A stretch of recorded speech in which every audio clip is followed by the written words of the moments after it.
Hello बच्चों, आज हम इस भाग में कक्षा 8 की हिंदी फर्स्ट में चैप्टर नंबर 4 स्नेह शपथ प्रेम की शपथ इसके प्रश्नोत्तर को जानेंगे।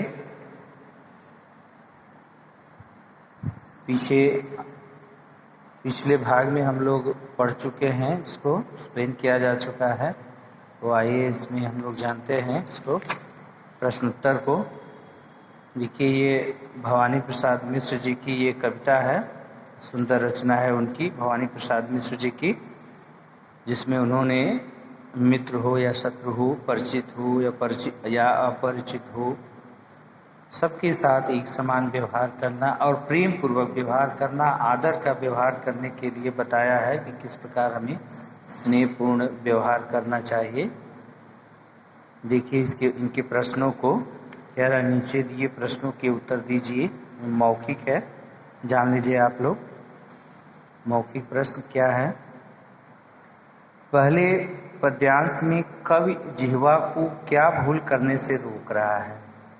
पहले पद्यांश में कवि जिह्वा को क्या भूल करने से, यानी पहले पद्यांश में कवि जिह्वा को सख्त बात कह उठने की ये भूल करने से रोक रहा है कि आप किसी को कटु वचन नहीं बोलेंगे, यानी इसके लिए वह रोक रहा है इस भूल को कि हमसे कहीं गलती से भी किसी के लिए कड़वे वचन, कड़वी बात न बोला जाए, ताकि जिससे वह उसको आघात पहुँचे, पीड़ा पहुँचे।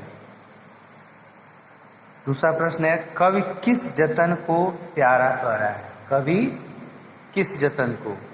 तो जतन यानी यत्न, प्रयत्न, कोशिश। तो कवि जो है, देखिए कविता की लाइनें हैं,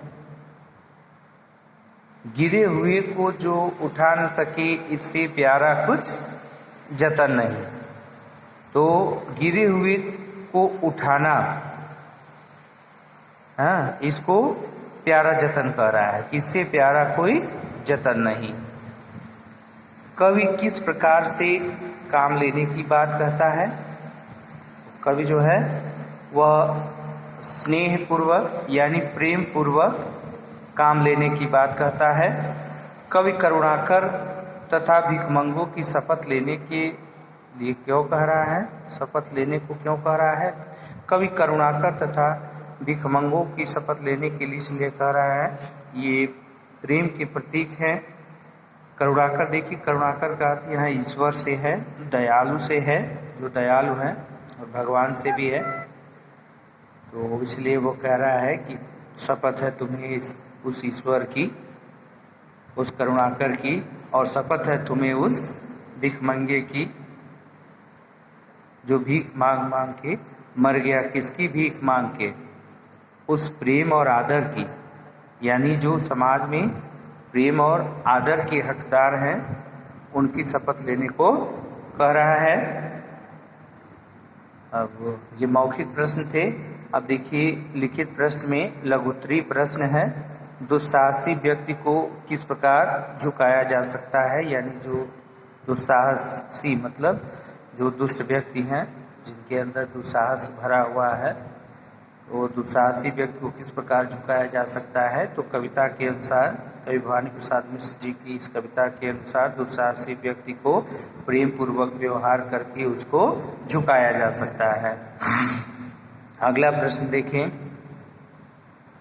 प्यार से किसे भरा जा सकता है? देखिए प्यार से किसे, यानी उस खाई को, किस खाई को?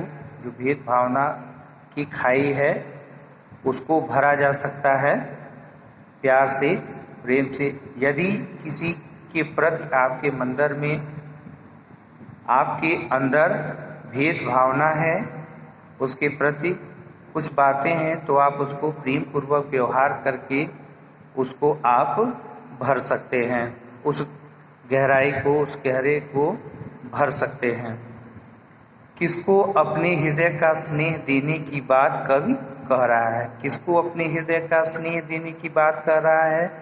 यानी उनको कह रहा है जो फिसल गए हैं अर्थात अपनी सही मार्ग से भटक गए हैं, अच्छे रास्ते पर भटक गए हैं, या उनके अंदर कोई बुराई आ गई है, उस बुराई को नष्ट करने के लिए, दूर करने के लिए, उनको सही रास्ते पर लाने के लिए उनको अपने हृदय का स्नेह देने की बात कह रहा है कि हम उनको अपना प्रेम देकर, प्रेम पूर्वक व्यवहार करके उनको सही रास्ते पर ला सकते हैं, लाने के लिए कह रहा है। देखिए दीर्घोत्तरीय प्रश्न है, कवि किसके लिए बेचैन हो उठता है? कवि किसके लिए बेचैन हो उठता है? तो कवि जो है वो दीन दुखियों के लिए, गरीब के लिए, जो जिन्हें प्रेम चाहिए, आदर चाहिए, उनके लिए वह बेचैन हो उठता है। कविता में कवि ने किस बात पर अधिक जोर दिया है? तो पूरी कविता देखिए, ये स्नेह शपथ, कविता का नाम ही स्नेह शपथ है, यानी प्रेम पर आधारित है। प्रेम यानी जो हमारा व्यवहार है वह किसी के साथ आदर पूर्वक हो, हम किसी को कटु वचन नहीं कहें, सबके साथ एक समान व्यवहार करना है। आगे देखिए प्रश्न जो है, इन पंक्तियों का आशय स्पष्ट कीजिए। किन पंक्तियों का? पहली पंक्ति है देखिए, कितने भी गहरे रहे गर्त हर जगह प्यार जा सकता है। देखिए कितने भी गहरे रहे गर्त, गर्त मतलब गड्ढा, गहरे, तो ये गड्ढा कौन सा गड्ढा? ये बुराई रूपी गड्ढा है कि कितनी भी बुराई किसी के अंदर अगर भरी रहे तो उसके साथ अगर हम अपना प्रेम पूर्वक व्यवहार करते हैं, आदर उसके लिए प्रकट करते हैं, तो वह क्या हो सकता है? वह गड्ढा जो है, जो बुराई रूपी गड्ढा है, वह हमारे प्रेम पूर्वक व्यवहार से भर सकता है और हर जगह प्यार जा सकता है। और प्यार ऐसा चीज़ है, प्रेम ऐसा चीज़ है, आदर ऐसा चीज़ है जो हर जगह पहुंच सकता है, जा सकता है। देखिए प्रेम सभी को अच्छा लगता है, सबको आदर सम्मान चाहिए, तो प्रेम हर जगह जा सकता है। हर एक धृष्टता के कपोल आंसू से गीले होते हैं। हर एक धृष्टता मतलब दुष्टता, हर एक धृष्टता के कपोल आंसू से गीले होते हैं।